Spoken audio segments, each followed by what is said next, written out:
Hey everyone, welcome to dev vlog number 10. That's 20 weeks of dev vlogs. So yeah, there's a lot to go through in this one, so let's jump right into it. The first new feature is a solution to compare gear quicker. So if I go to the forge, for example, and I forge something, I will notice that I have two little arrows right here, a blue one and an orange one. These indicate that the level and the rarity are better than what you currently have equipped. Since I currently have nothing equipped, both the rarity and the level are marked as better. If I go ahead and create a rarer greatsword and I forge that guy, I'll get the orange arrow, which indicates that this is a better rarity than what I have. So I'll equip this guy, and you'll notice that the one I dropped doesn't have any of those indicators, because it is not better in any way than what I currently have. This works with all equipment, so if I go ahead and craft some black plate armor, I'll forge that. I see the same arrows here, and I also see them in the vicinity panel here in the UI, so I can go here and I can equip that. So that should make it easier to tell at a glance whether or not a piece of equipment is better than what you have equipped. Another change that was made is that bosses will no longer spawn on top of the player. So I've just gone through this level and I've cleared everything, all the enemies, and as you can see, this is the room that I ended up in. This was the room that the last enemy was in, and now I see that the Lich is marked on the map with a crown. So if you can see in the top left in the mini-map here, the crown marks the room that he's in, and I got a health bar here. That's unrelated to that change, but might as well mention it here. So yeah, so before the bosses would spawn right on top of the player position. Now they will spawn in a different room and will be marked, so that way you know where to go to find them. So if I come up here, and there he is. Another major feature that was developed is the tutorial system. So if I'm a new player and I click play, I will now get shown various tutorials. So for example, I've come into the home instance and I get shown a little explanation on what the forge is.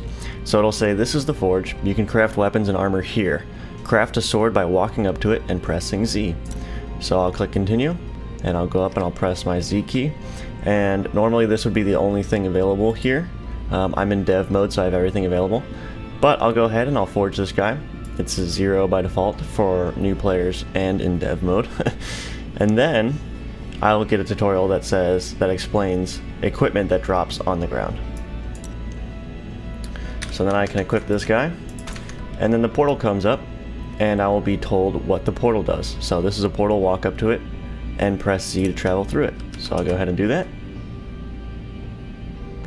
And that's that. And there's a few more tutorials. There will be one shown when the boss spawns, and there will be one shown when you encounter a merchant. One other thing I'd like to mention about the tutorial system is there's a keeper, which I forgot to mention.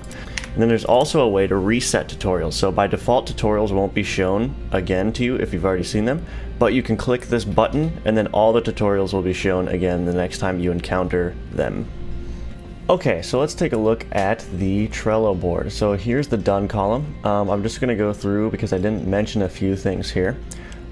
So for example, there's a new feature where the minimap state will be saved. So whatever state your minimap is in, whether it's in the corner or full screen or if it's hidden, that will be saved in the options and reloaded the next time you start the game. So you don't have to toggle that setting every time you boot up the game. There's mixing for enemy hit sounds. So I've gotten two new sounds for enemy hits. One's a fleshy kind of impact sound, and one's a bony kind of impact sound. And for each enemy type, I mix those two together differently to create different sounds. So when you come across a pack of enemies, you should see, or you should hear rather, a variation in the sounds that are happening. And I also limited the amount of enemy hit sound effects that play at once. So if you think of something like the black plate armor, which has like a flamethrower, it used to spam that audio hit for every tick, which was like every frame. And now the sounds will only play for an enemy if they're not already playing. So we're at least waiting until the audio is finished before we play more audio. So that should be a little less noisy. And then there's a ton of bug fixes that came up. Fixed an issue where the minimap was on top of the vicinity panel. That's that left-hand side panel. There was an issue where the equipment that your Geargeist dropped would be unequipable on the player. So that's fixed. Minor optimization thing here. I'm going to kind of gloss over that one. The player was able to use abilities while portaling, which was creating some interesting behavior, so that's fixed. The player can't do anything while using the portal now. There was an issue where the minimap was not being cleared after traveling back to the home instance, which resulted in the minimap getting layers and layers and layers of different minimaps on top of it, which eventually made it garbled and not usable at all. So that's fixed.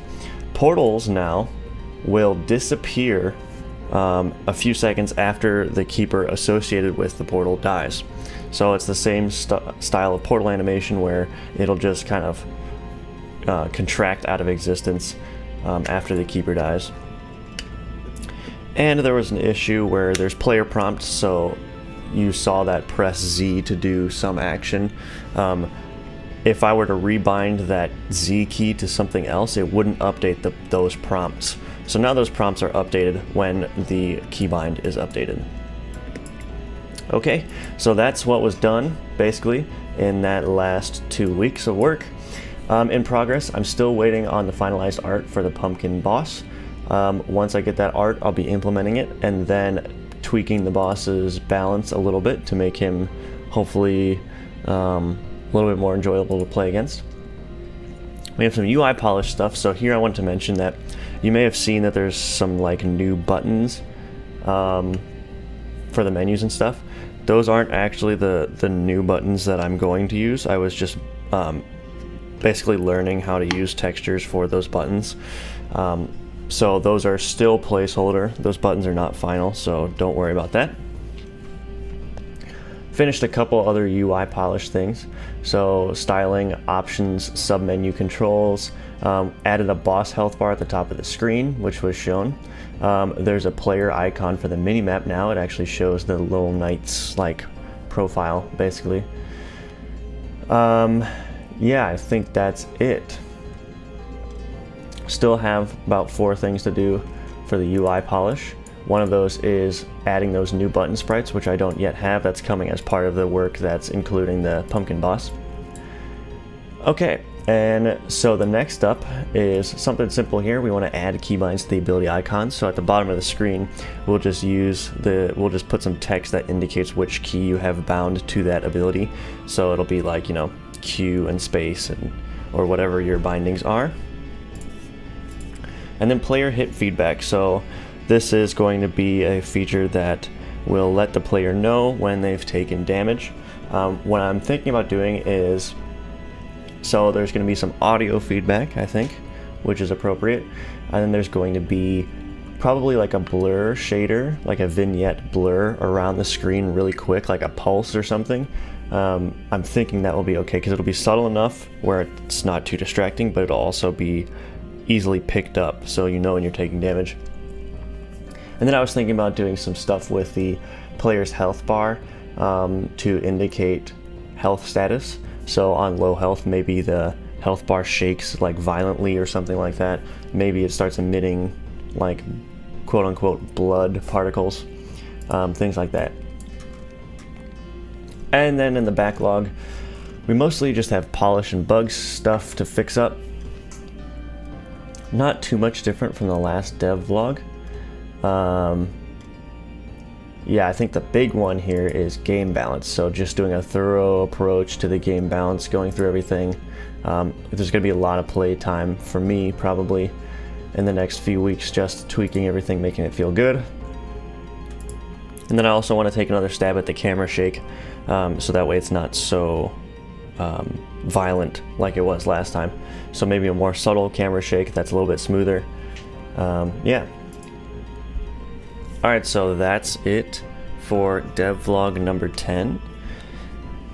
If you guys are interested in trying out the game, there's an alpha version available at the website. There's a link to the website in the description where you can download it. Follow the development stream on Twitch. I stream Monday through Thursday at 7 p.m. Eastern currently, so stop by if you want to learn about Godot or about Tenacious. And as always, guys, thank you so much for following the game, and thanks for watching this video, and I'll hope to see you on the stream. Alright, that's it for Devlog 10.